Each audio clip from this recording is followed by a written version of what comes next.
again, and welcome to the North Star Kitchen. I'm Papa D. If you're anything like me, a bagel in the morning is exactly what the doctor ordered to get the day started off right. So today we're going to make some pumpkin bagels, and I'm going to show you how simple it can be using ingredients that are already in your pantry. Let's get started. So today we're going to start off a little differently here. We are going to start activating some yeast, but we're also going to add 1/3 cup of dark brown sugar for the yeast to feed off from. So we have 2 teaspoons of active dry yeast, a cup of warm water,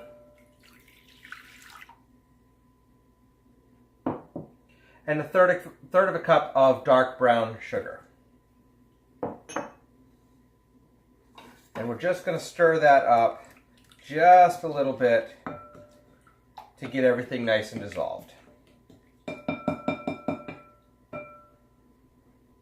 So our yeast has been activating for just a little over 10 minutes now, which is fine. We're going to add in some spices, some pumpkin, and some flour to that. So for our spices, we have a combination here. We have 2 teaspoons of cinnamon. We have 1 full tablespoon of pumpkin pie spice and 1/2 teaspoon of salt. We'll add that in. We're going to toss in just a dash of vanilla extract. Here we have 2/3 cup of canned pumpkin. And you can substitute blueberries for this if you'd rather do blueberries. And we're going to use 2 cups of bread flour. Bread flour has a higher protein count than regular all-purpose flour. So I find that this works a little bit better than regular all-purpose flour for bagels. And we're just going to go ahead and mix this up just a little bit here. And then we're going to transfer this over to our stand mixer bowl, which I have right here. All right, so we've put that into our stand mixer bowl, and we have put on the dough hook attachment onto our stand mixer. And we're just going to mix that at a low speed.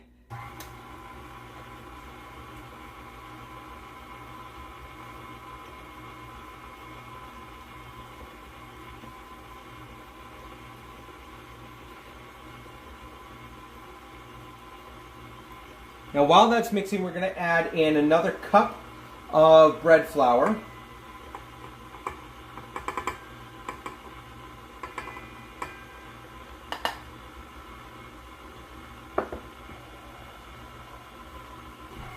Once that's mixed in, we're going to go ahead and add another 1/2 cup of bread flour.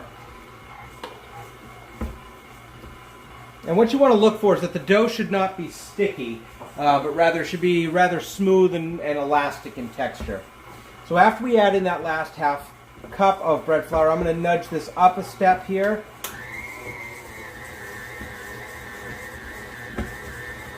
So we're at about a medium-low speed.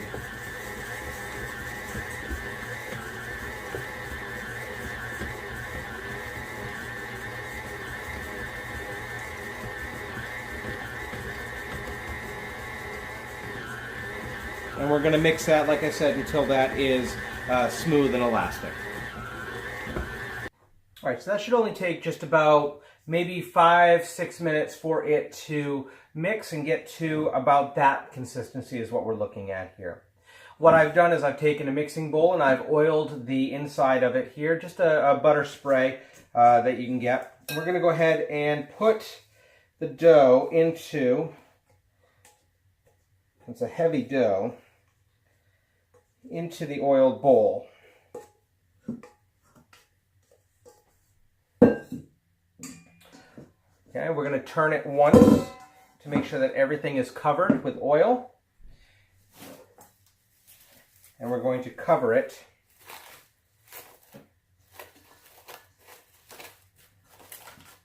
and what I do is I place a sink full of hot water, about maybe 2 inches full, and I'll place this in that sink so that way the warmth of that will help to proof the dough. We're going to look for this to proof for about an hour or until the dough has doubled. So we'll be back as soon as that is completed. All right, so we're back, and it's been a little over an hour here, but our dough has doubled in size, and that's what we're looking for. So we're going to go ahead and turn this out onto a lightly floured work surface.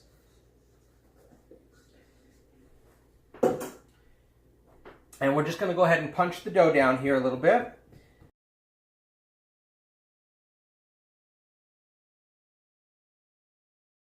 And stretch it out so that it's into rough shape of a rectangle. And I do that because we need to divide this into 12 equal balls, and it's a lot easier to do that if you're dealing with a square of some type or a rectangle.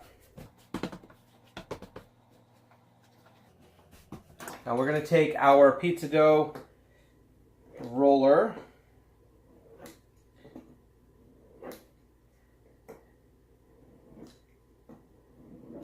and we're going to roll these into balls.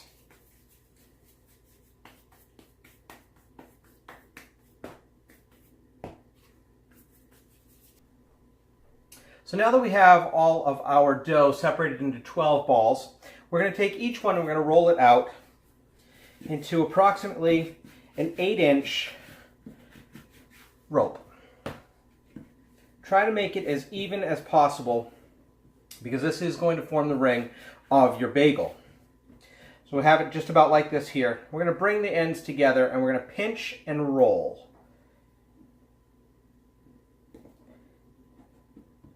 And that's going to form our bagel. Once you have that done, put it onto a greased baking sheet. And we'll do the same for the other 11.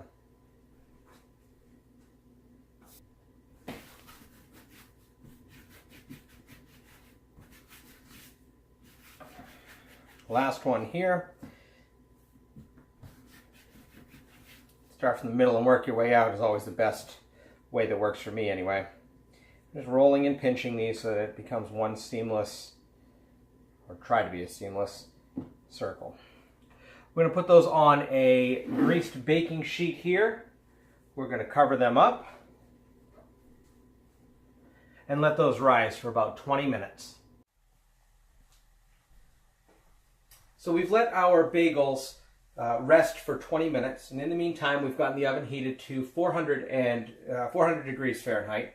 And we've also got a saucepan of water started to simmer, and what we're going to do is add a half a cup of sugar to that and let that dissolve.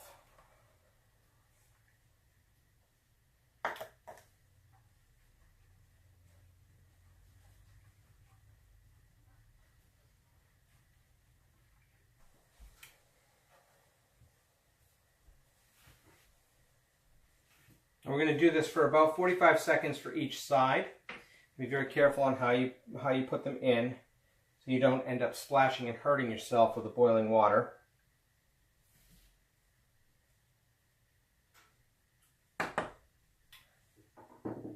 And once those are done, we're going to go ahead and set them aside and let them drain. And then we'll transfer them back over onto the baking sheet when we are all done.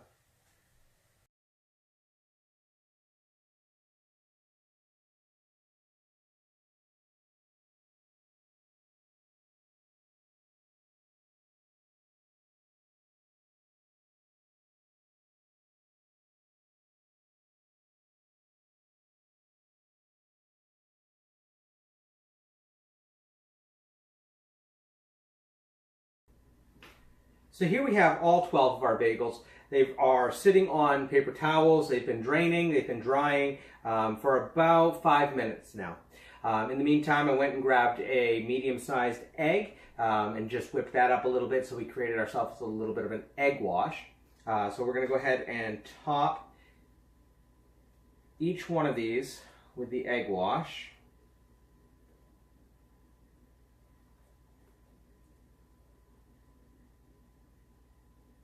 And it's all right if some of these have split. I know it's not ideal, but that's part of what happens, making them this way. I think I've got 2 that really have split.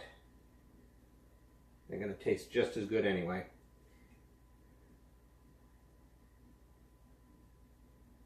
And once we're done egg washing all of these ones here, We're going to put them onto a greased baking sheet.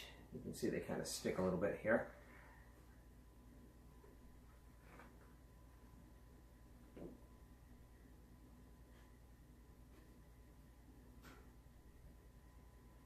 And we're going to bake these in that preheated oven at 400 degrees for about 15 or 20 minutes.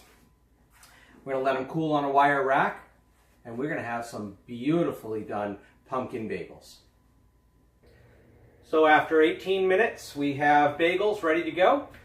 They have been now cooling on the rack, and we're going to let them fully cool here before we slice into them. Top with whatever you like, whatever you normally do with your bagels. Butter, jam. Personally, I prefer the cinnamon honey butter, but the choice is yours. Hope you've enjoyed this video. Appreciate you joining us. We'll see you next time. Thanks.